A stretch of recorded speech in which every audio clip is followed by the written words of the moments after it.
Hi, everybody. Briana Whitney, host of True Crime AZ Live. I know typically on these Thursdays, I'm with you guys live, but this one's a little bit different. We pre-recorded this because I'm out of town. I'm going to my alma mater, Cal Poly, to actually talk about true crime reporting at a media festival, and I wasn't going to be here. But we still wanted to bring you guys an episode because there's some important things we wanted to talk about. If you watched this show last week, you know that I was preparing to be a media witness for the Arizona execution of Richard Djerf, a prisoner who had killed an entire family in 1993 and was finally being put to death for that. That happened, and because this show is so transparent, I really wanted to get into the details of how that went, what I saw, and how I felt about it with you guys. And so we thought the best way to do this without me here was to actually record an interview. Our managing editor and chief investigative reporter, Morgan Loew, was up here with me, and he knows so much about the legal process, about capital punishment. There really wasn't anybody better to actually interview me about what happened, and he also had some good context too, like about where the body goes after and kind of how this process plays out. So I want to bring you guys this interview with me and Morgan about how this execution went of Richard Djerf. I know I can't comment live like I typically can in these episodes, but please leave any comments or questions you have for me on YouTube, and I can address those when I get back. I'm always paying attention to what you guys are saying, and I know this is a really tough topic. It's a controversial topic, and there's been so many people who have been weighing in on social media since it happened. So I want to hear from you guys. I appreciate you tuning in. Here is the interview with me and Morgan Loew about the execution of Richard Djerf. Let's start with, how does one get chosen to witness an execution? And probably, why does somebody choose to be part of that? Yeah. Because I got that question, and it's fair. In Arizona and many states in the country, we have media witnesses to executions. And you can sign up to have your name put into kind of this, I don't know if it's a lottery drawing, but basically submitted to the prison if you want to possibly be a witness to an execution. Why would I do that, right? Yeah. And I get it. People are going to ask that. I think it's important for us to witness these executions. For one thing, we've had botched executions in Arizona before, and so there's no cameras that are broadcast out or any video of what goes on there. The prison staff's there, sometimes attorneys are there, and sometimes families there. But other than that, you're really relying on the media witnesses to report back what happens and to be unbiased about it, to be genuine and honest about it. And so it's somewhat of a watchdog role. When you're taking somebody's life, it's the most serious thing that you can do. Yeah. And it needs to go as planned. And so for me personally, being the true crime correspondent, I mean, gosh, you and I together probably have covered countless first-degree murder capital cases. And so when I'm in a courtroom and I'm covering a trial, if they're sentenced to death, I want to know what the end of that process is like, so that I can give that context, that analysis, that experience, that knowledge when I'm reporting on future cases. Now I actually know what happens in the execution room and can relay that kind of experience and kind of further my reporting. I think it was important for my role. Yeah, it's like the same concept that allows the media to witness a trial. Yeah. It just goes to say that, well, then why shouldn't, if you are trusted enough to witness the process, you should be trusted enough to witness the end of it. Did you have jitters going into this? Definitely. I think the morning of waking up, and I didn't even get much sleep because you're thinking about it. Like, what's it going to be like? Yes. Honestly, though, the most anxiety-inducing part of the process for me was just almost the hour leading up, because you're shuffled into these vans that take you through the prison grounds, which I'd never been further into the prison. Mm-hmm. All the prison staff looks like Secret Service. I mean, they're dressed to the nines, earpieces in, like it feels really different. Then you're waiting for an hour with your other media witnesses, and you're getting to know each other in this room. I was like a visitation room, but super quiet, nothing there. We couldn't bring anything. We had to wear analog watches so that we could tell the time. They gave us a pad of paper and a pen. This is the pad of paper they gave me. And that's all we had. And so the weirdest part was kind of this isolation a little bit, then finally being taken into the execution viewing room. Mm-hmm. And the stands, I would describe them as stands. Even though it's a small room, the benches are like at a baseball field if you're watching like a T-ball game. Yeah. Risen like that. You walk in, the attorney general's there, the Maricopa County attorney's there, and then other attorneys who have either worked on the case, working on the case now, etc., prison staff. We're all just sitting there. We were told we couldn't talk. And so we get in there, and as you're waiting for the process to start, it's just silence. There's 22 people that were in that room that I counted. You could hear 22. 22. That's what I counted, at least. Media witnesses, the AG, the county attorney. I think other attorneys, Djerf's attorneys now, likely. I think the prosecutor on the case was there. Then other prison staff. There's a couple people in there that I don't know who they were with. We know the victim's family was not there, and I don't believe any of Djerf's family members were there either. So I don't know who those other people were, but 22 that I counted were in that room waiting. And then you see on the monitors in front of you, Djerf be brought in and the medical technicians come in. And then the part for me was the curtains. We're looking at this glass window, there's curtains, and they slowly open up like the show's about to start. And that was so weird for me. It's like the curtain on a stage. Like a puppet show is kind of what I felt like, because you're in this small room. And that to me felt very weird and unsettling, right? Like, this isn't a show, it's an execution, but that's the protocol. And so that's what we had. And in that moment, I think I was the most nervous. But as it started to go on, I felt like I got kind of settled. So this is a window, or is it a monitor? Are you seeing with your own eyes what's happening on the other side of the window? Both.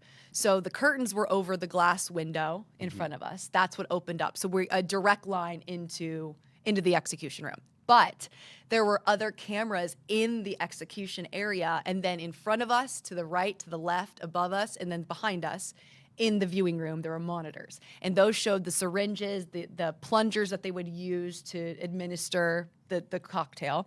And then it also showed other angles of Richard Djerf. And the one that really sticks with me, honestly more so than looking through the window itself, was the bird's eye view of what was going on, because that's the final image I feel like I have seared in my head now of Djerf at the end of the execution process. Okay. What's with all the, not secrecy, but that security of making sure you didn't bring your own pad of paper and pencil? I don't know. I mean, I get no, cameras, no phones, no nothing. Those smartwatches too were not really supposed to be there. So no electronics. Mm-mm.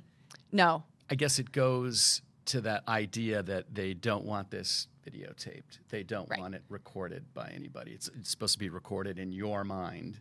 Exactly. And that we didn't bring anything in from the outside, only they provided what we could use.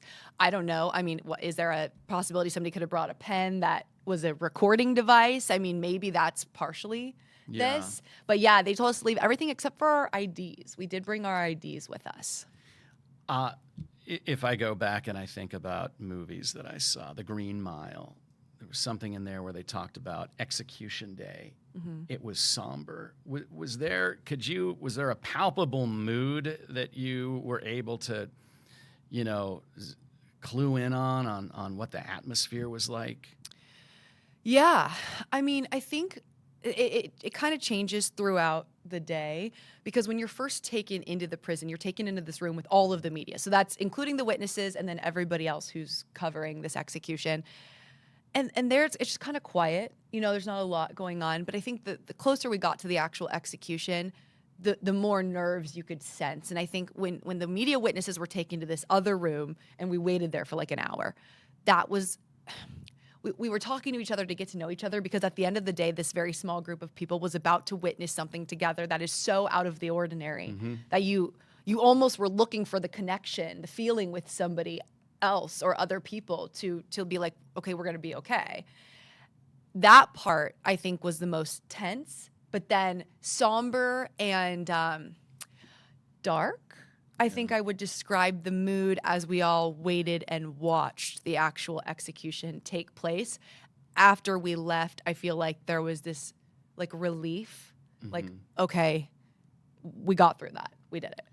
So you're in this room. It's silent. Nobody, did they tell you couldn't talk? They told us beforehand, yeah. So as we were driving in the van, they told us we couldn't talk to each other. And we really couldn't talk to anybody else either. I mean, I gave the, acknowledgement nod to Attorney General Chris Mays and Maricopa County Attorney Rachel Mitchell. I mean, we know them well. Right. And so, it was that kind of like, okay, you and I are here, we're about to see this. But yeah, no conversation. But there are microphones that are in the execution room. And so when they turned those on, that's when we could start to hear the prep. And then as Djerf was brought in, and then of course it continued from there. Yeah. So describe what you saw. What does it look like to watch somebody be put to death? Yeah, so it's just like a crazy question. So he came in, and I think where I felt like I had a bit of a unique position in this was that I was the last of the media witnesses in that room, and probably most of the people in that room, to have conversation with Richard Djerf.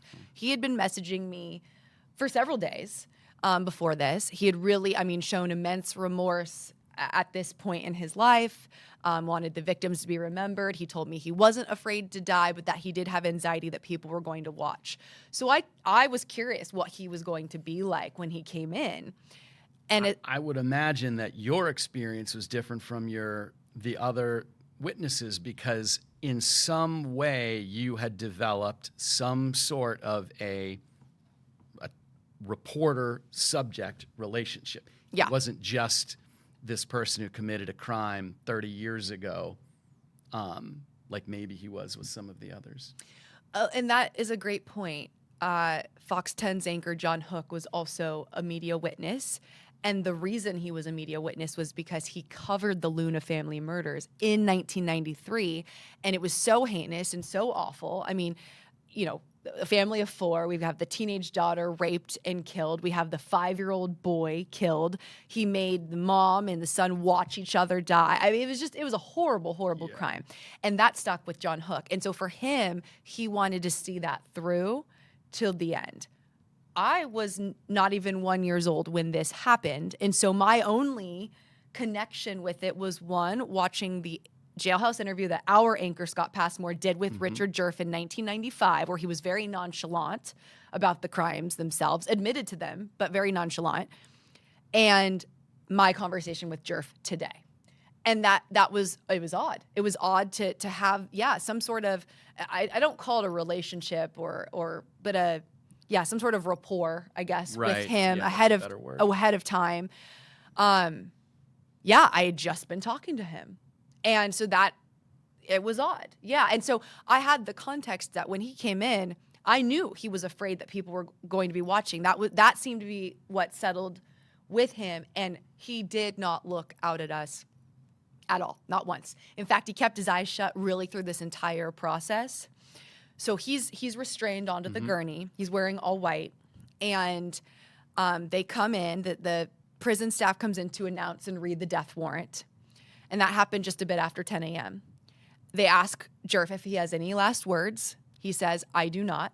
That was the quote. And I was a little surprised by that, just because he was so remorseful and he had so much to say about wanting to remember the victims. But I think he kind of got that all out in writing to me, and maybe a couple other media entities too.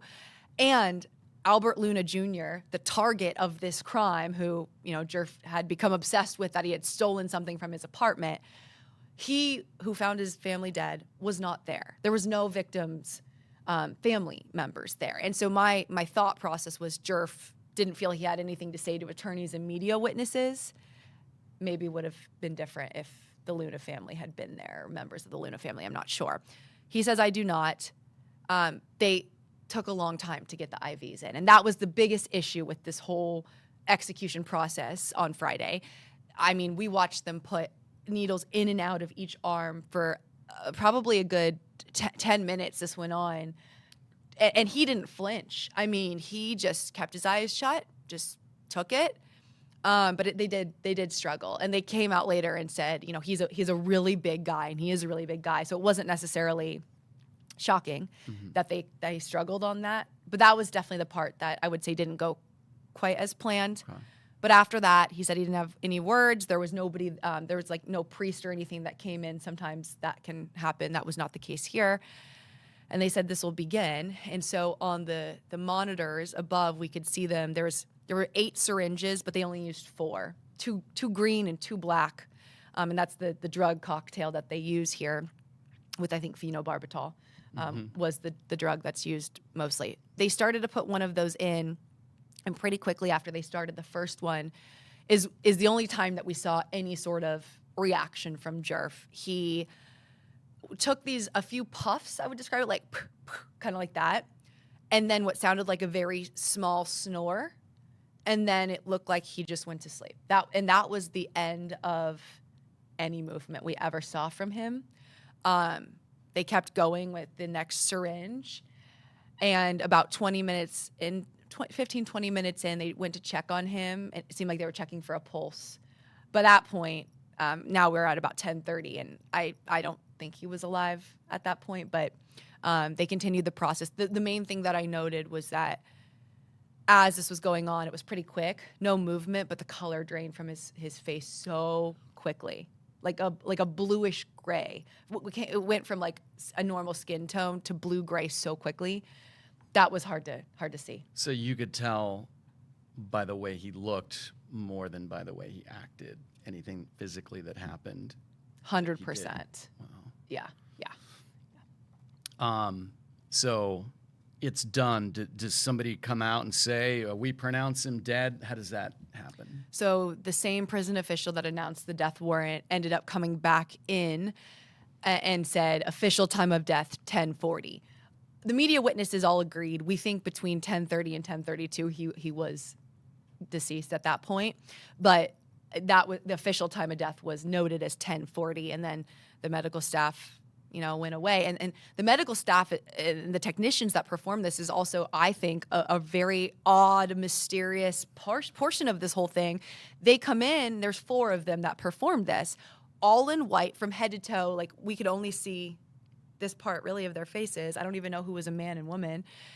And we don't know who they are. We don't know if they're nurse practitioners, nurses, doctors. Like, we have no idea. And you actually gave me a little bit of context on this, that our station had tried to sue to learn more. We, the Arizona First Amendment Coalition, took the Department of Corrections to court to try to get, it was after the executions had been botched, and we wanted information. We wanted to know what the drug was, but we also wanted to know what the qualifications were, Yeah. and the sort of resumes of the people. These positions are protected. They don't need to reveal who does that, and the idea is if everybody in your community knew that you were the one showing up for the execution, you would be people who don't agree with the death penalty would retaliate, or you'd have adverse consequences. We just wanted to know their training, like what they were like, and we got no real information from them. That job is kept very secret. Yeah, and I can't imagine being those people either. I don't know how they're selected. I have no idea, but that also felt pretty mysterious of the whole thing. So yeah, the prison staff member comes in, announces time of death, 10:40 a.m., and then the curtains shut. The curtains shut. Did the monitors turn off? Yeah, there was actually like a light switch on the side that a prison staff had to flip on the monitors on and off, which I also thought was interesting because had something gone wrong, it seems like the prison could have just chosen for us not to see. That was something that I don't know what the protocol is, but yeah, when it's gone wrong in the past, they have allowed the witnesses to watch. They've described it. I think that's court mandated. And it probably is. I didn't know at first where the monitors were turned on, but it ended up just being a light switch in our room. So once they said, okay, this is done, they switched it off, the curtains closed. We shuffled out just as quickly as we had shuffled in and went back to the main media room and got ready to give a press conference about what we had seen, what we witnessed, give those details to the other media members. How do you process something like that? You witnessed it, you thought about what was important, and then now you're going to have to regurgitate that. You're going to have to communicate that to the media, but by proxy, you are communicating that to the public about what happened with this most final type of punishment for a crime. I was nervous at this point because you know that so many people now are watching, and as we're just processing what we saw, it's like, okay, immediately public speak in front of all these people now, and we're streaming live and everything like that. So, I mean, it's a lot of responsibility. And yeah, I think one thing that helped was between the actual execution room and then getting to that press conference, there was about 10 minutes of the media witnesses all together back in that waiting room. And we all kind of double checked. Did you have this time? Did you have this time? Okay, we agree on all of this. This is what we saw. And I feel like that helped me process it a little bit, just like, okay, we all agree this is how it affected us. This is what we saw. And that kind of helped take the nerves away. But I really just viewed it as, we talk about bad things all the time in this job, and I really take this role seriously. And so for me, I viewed it going in as a very clinical process. I feel like it was clinical, and I was just going to come back and confidently explain what I saw. Not that I don't have emotions, but in that moment, the job was to report what happened. And John Hook and I kind of look at each other. We're like, we got this, and we both got up and gave our thoughts of how this went. Was there an odd question that was asked to any of you from the media who are there? Nothing that odd that I remember. Good questions from people. Yeah. What was different about this than maybe what you thought it was going to be like? I really went in thinking this is going to be like X, Y, and Z. It's going to go clinically. It's going to be step by step. And it was, but I don't think I anticipated that feeling right after the curtains opened where I was like, oh my gosh, what would happen? Like, what would happen if I couldn't get through this? Like, what would happen? And it was, and what I didn't anticipate having to do to combat that was I literally kept repeating over and over in my head the crimes that he did, and looking at the few pictures we have of the Loew family. I just kept replaying them over and over because that's why we were here. That's why we got here, and keeping that front of mind I think helped. But I don't think I realized in that moment how, for somebody like me who I think is pretty strong in those like pressurized moments, where I thought, oh my gosh, what if I can't get through this? Right. So, yeah. You went into this having communicated with the defendant, the condemned inmate. In this day and age, when we're being a reporter, it means trying to get as much information as we can and communicating and reporting as much as we can. But in a situation like this, where you have somebody who was convicted of doing such horrible things and then he's executed, were you concerned that your talk, your reporting on what he said to you was going to be viewed maybe with some hostility from victims' rights organizations or the members of the Loew family? Yeah. I wasn't quite prepared maybe for how the reception was going to be on the back end. So I did reach out to the Loew family, and that was the priority, was let's talk to them. Are they going to the execution? You know, that was number one. And I didn't hear back, and that's understandable. I mean, nobody can put themselves in the Loew family shoes. I am often in contact with people who are incarcerated in prison or in jail here in Arizona, because at the end of the day, our job is to get all sides of a story, and that includes somebody who is suspected or convicted of murder. So I often communicate with people behind bars to try to get that side of the story.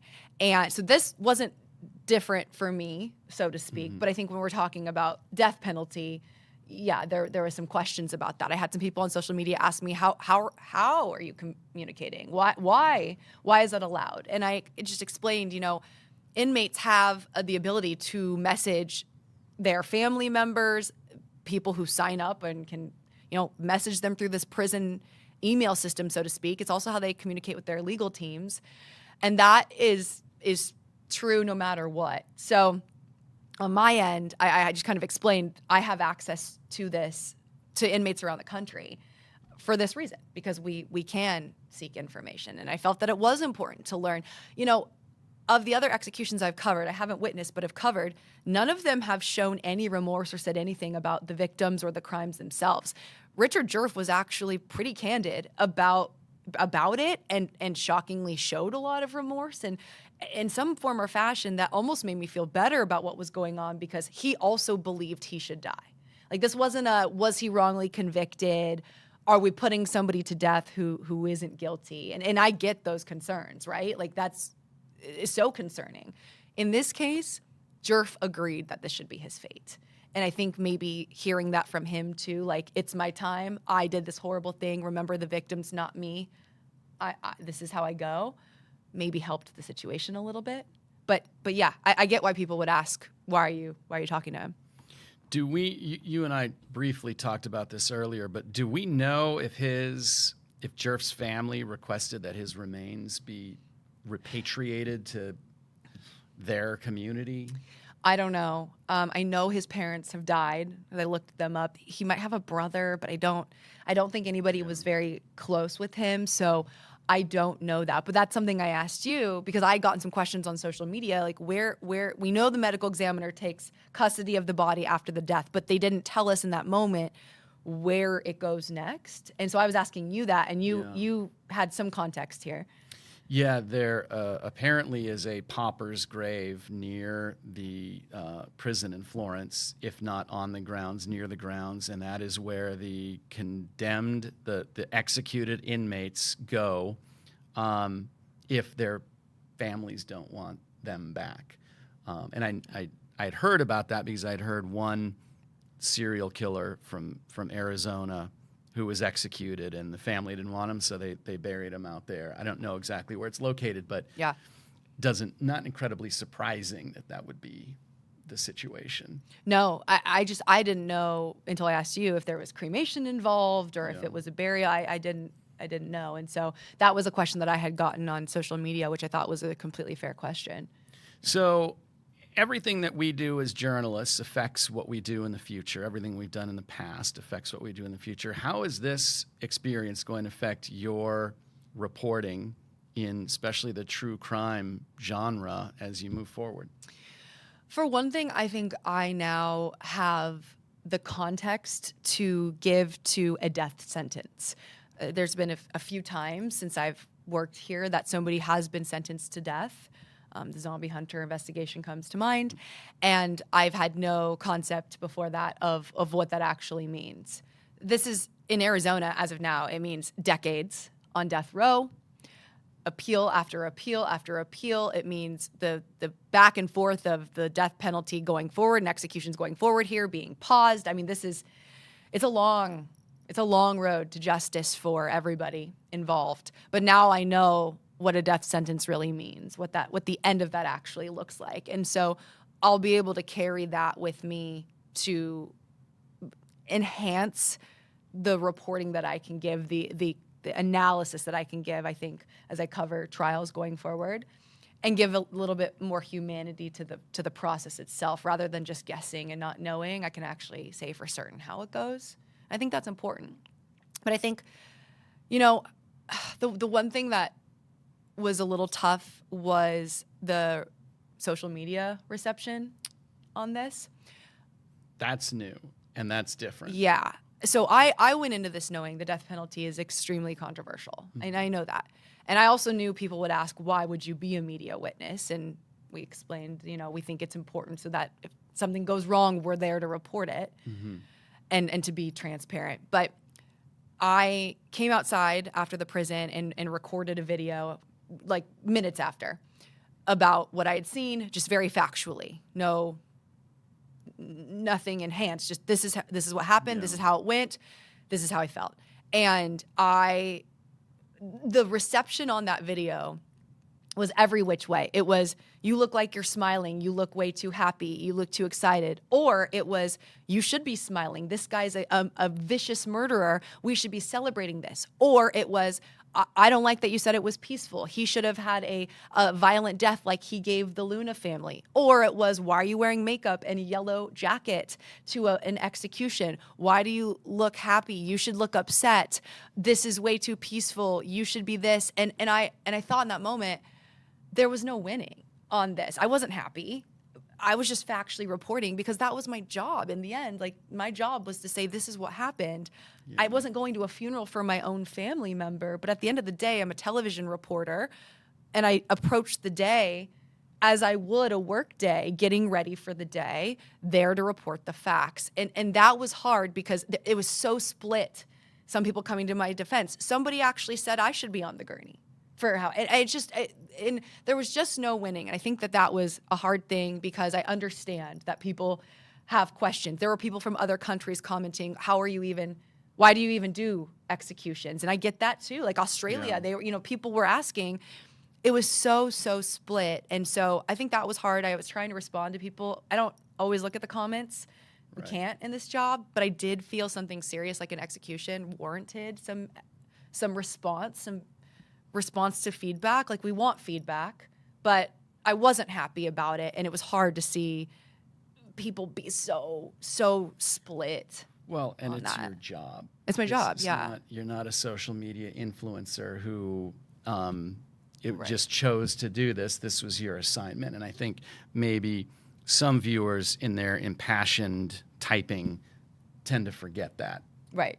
Right. And there were some really nice people there too that expressed, I hope you're doing okay and everything else. But yeah, that was a little bit hard to see. Not that I'm unfamiliar with social media feedback and the good and the bad. This job breeds it. Yeah. But it was really, really split. And at the end of the day, my intention, my goal was to just report what I had seen with nothing more than that. And I feel like I did that. So it was the best I could do. But yeah, people feel so strongly, and I get why.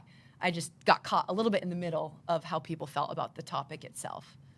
Sometimes when we talk about experiences in an interview, we follow a line of questioning, and we leave out tidbits that our viewers might just find interesting. Is there anything that we left out that you think that your audience would find interesting about this experience? Well, for one thing, people were asking me, and I guess I didn't say it here, but he did have a last meal, and some people thought that was a fake thing, that it was like a made up thing, but it's not. He does have a last meal. They all do. His specifically was a double cheeseburger with lettuce, onion rings, a slice of cherry pie, and a 20-ounce Pepsi. I thought that was interesting. And we don't know where that was from, but people seem to still be interested in. And then you had people who said, why does he even get a last meal? Again, split. So I think I can at least tell people, like, that's not a falsehood. They do have a last meal, and that was reported. But I think, to me, I guess, where I felt different and can try to convey this to people is it feels like almost ancient in the way that it's handled when you're on the prison grounds and being escorted to this room. It's very unnatural. But they went as much according to protocol and process as it possibly could. Yeah. So I think the process itself is really hard for anybody else to imagine because it really is so odd. But of the actual process, it was about what I expected it to go. We didn't have to submit a whole lot ahead of time, just our credentials of media to be there. I did have a few people ask me, can Joe Schmo out there go witness an execution? And that answer is no. As far as I know, unless the prison pre-approves you to be there for whatever reason, you can't just go witness that. But you had the other people on the other side of the aisle saying, I'd love to witness the execution of somebody who took a family's life. Yeah. So that was, the questions I actually think were almost some of the more interesting parts of what happened in terms of just answering it. But yeah, just the odd the odd leading up to it is. It's an unnatural Yeah. event. Yeah. Well, Briana, thanks a lot. Yeah, I feel thank like you. I learned a lot about the process just talking to you about this. Well, I feel like I've learned anything about the capital punishment and stuff from you, from like court and trial. So I'm glad Happy I to can return give the you, favor. return the favor on this front. But yeah, no, I think I learned a lot, and I am relieved it's over. But yeah, it does stick in my mind. Yeah, I think it'd be weird if it didn't. So yeah, but I'm glad we could also, bring our viewers into kind of a little bit more of the behind the scenes, a little more transparent, a little more genuine of how this went. Like, this is the raw, this is it. Like, this is not filtered. This isn't editing. No editing. We're not pre-writing anything. Like, this is just you and me. So I'm glad we were able to bring you guys into that. And I appreciate you interviewing me about this. Anytime. Thanks to Morgan for joining me, and I appreciate you guys watching that. I hope it gave a lot more context into how this went from every possible standpoint. It's such an unnatural and unusual thing to experience. So I really appreciate you guys watching that with us. Next week, I will be back live, and I'm excited to join you guys live because we have a special Halloween show planned. We're looking into the spooky, the paranormal, some haunted mysteries here in Arizona. We've got some special things planned up our sleeve. So it's going to be a little different for us, a little bit of a different show, and I can't wait to do that with you guys live. So we will see you next week for the Halloween show. I appreciate you guys again watching us each week, supporting us, and thank you so much. We'll see you next week for True Crime AZ Live.